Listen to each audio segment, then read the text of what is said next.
They're making it seem as if the problem is Duterte. We want to ask Bongbong Marcos, nasaan yung 129 billion na gold reserves na binenta ninyo? Nasaan yung PhilHealth funds na 89 billion? Nasaan yung Maharlika Fund na 250 billion?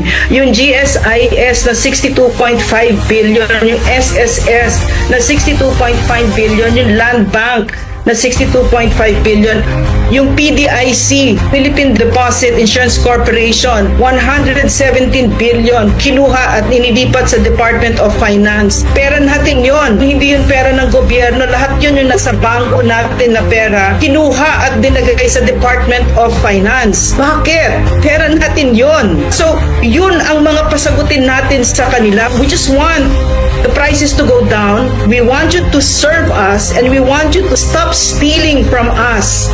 Tumigil na kayo. I just want to echo what the President said.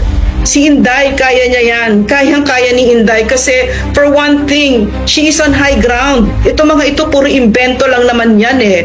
Wala naman silang maibabato. 125 million confidential funds na it's undergoing the COA process, di ba? Pero magkano yung confidential funds ng President, Intel funds, etc. Those are important issues, lalong-lalo na yung drug addiction ng President na ito. Sagutin mo yan. Magpa-drug test ka kasi kami, Pilipino, we deserve better. We don't want to have a president who's a drug